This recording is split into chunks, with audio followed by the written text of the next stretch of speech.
So you think 3 Mile Island was the only nuclear meltdown in U.S. history? Well, then you haven't heard about the accident that happened at the Rocketdyne Laboratories here in Southern California in 1959. Why does that matter? Because now one of the nation's largest home builders wants to build hundreds of homes and apartments near that site. Anna Cuevas goes to Simi Valley to take a look at this high-stakes controversy. Tucked between the hills overlooking Simi Valley is Runkle Canyon.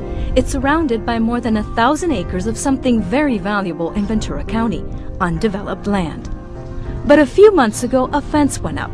Resident Patricia Coriel wondered if this was the long-anticipated development they'd heard about 2 years ago. There was a lot of rumors at that time saying they may be putting a golf course in there, they may be putting a development in there, and I thought, okay, great, my property value will just benefit from that. So there was no concern. Coriel moved to Simi Valley less than 5 years ago. She had no idea at the time that the land was at the center of a serious environmental debate. When I first moved to Simi Valley, I had never heard of Rocketdyne or the Santa Susana Field Lab. I knew nothing about it. High above Runkle Canyon is Rocketdyne, the #1 designer and producer of rocket engines in the nation. Many of those engines were tested here at the Santa Susana Field Laboratory. When Coriel heard about Rocketdyne during a neighborhood meeting, she decided to do her own research. I was horrified. I found out about the chemicals first. For decades, environmental groups have charged that contaminants from all that testing have tainted the water and the soil. So is this a safe place for a development? KB Home is a Fortune 500 company, one of the largest home builders in the country. KB wants to build more than 400 houses and apartments in Runkle Canyon.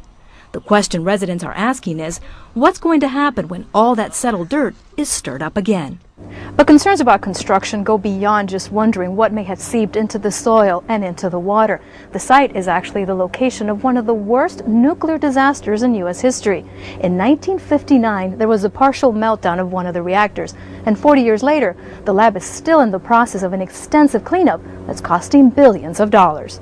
The accident occurred inside this building. It's believed more radioactive material was released here than at 3 Mile Island, a nuclear power plant in Pennsylvania that experienced a disastrous meltdown in 1978.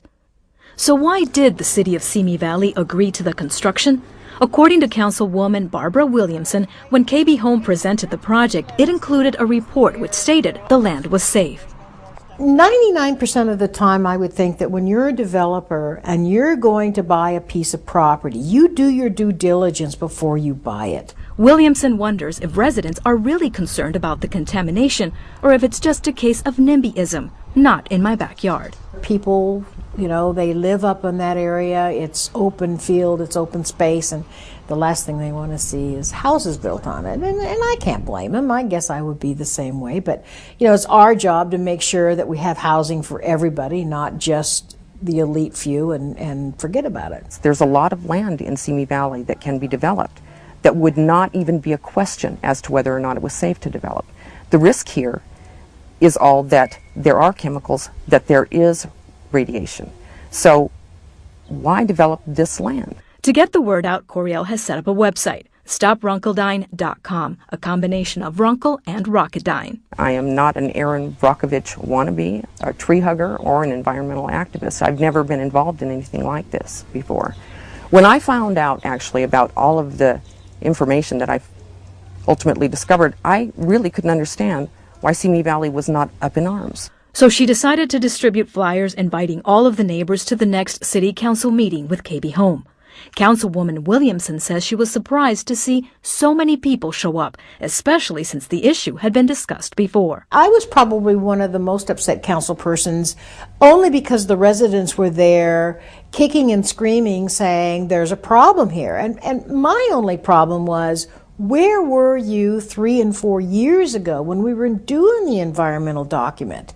Nevertheless, there were enough questions raised by residents that the city agreed to delay construction, and the council has asked 3 different government agencies to conduct additional tests. What we did was we outlined in the letter all the concerns that were brought forth, not only by the residents, but by some of the newspaper articles that were being written. She's talking about articles written by reporter Michael Collins for the Los Angeles City Beat.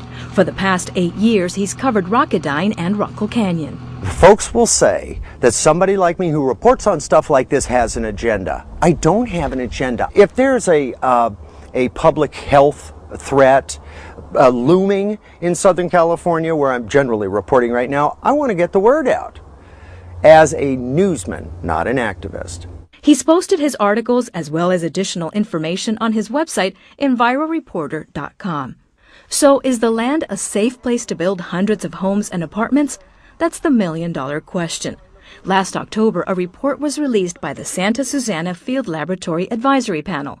The independent panel of citizens and scientists, set up in the 1990s by the local government, studies the impact of Rocketdyne on the surrounding areas. They found that between 65 and 1,800 people got cancer from that specific meltdown event within a 62-mile radius of this property.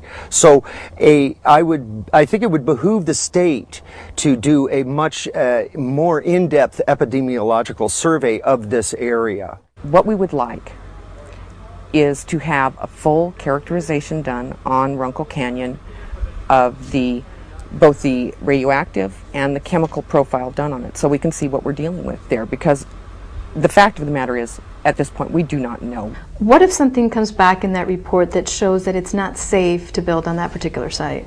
I know this council person wouldn't approve to go forward, and I have to believe that my colleagues would say, no, we're not going forward. I mean, who'd want to put anybody in harm's way?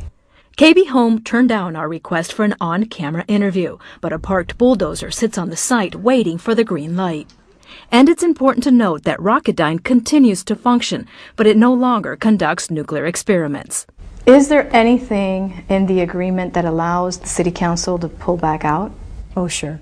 I mean, let's face it, even though we went forward and we said we cleared the environmental document, I'm sure that if they have left something out of that environmental document, it gives us the wherewithal to go back and say, wait a minute, this isn't a clean environmental document. There's just intuitively no sense in developing land within 1.5 miles of the worst nuclear accident in the United States. Because what's next? 3 Mile Island Resort? Chernobyl shores? It doesn't make any sense. For now, everyone is waiting to hear what the additional tests will reveal. And depending on the findings, either hundreds of families could be moving in, or the land could remain as is, undeveloped and deceivingly peaceful. I'm Ana Cuevas for Life and Times. So what do you think of the proposed development for Runkle Canyon? You can let us know by going to our blog. Just go to kct.org and click on the Life and Times blog.